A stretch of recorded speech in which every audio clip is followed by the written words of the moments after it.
Kabalo ba mo nga aduna tay balaod sa Pilipinas against sa crimes against humanity ang RA 9851 or Philippine Act on Crimes Against International Humanitarian Law, Genocide, and Other Crimes Against Humanity.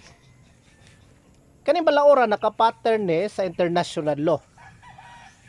Apan aduna kani mga penalty nga gikan sa 12 years nga pagka-preso hantod sa 30 years or reclusion perpetua.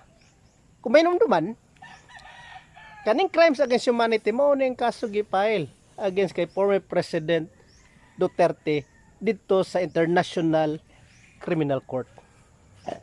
Ang pangutana, kanong kailangan man i-file pa dito ang kaso sa ICC?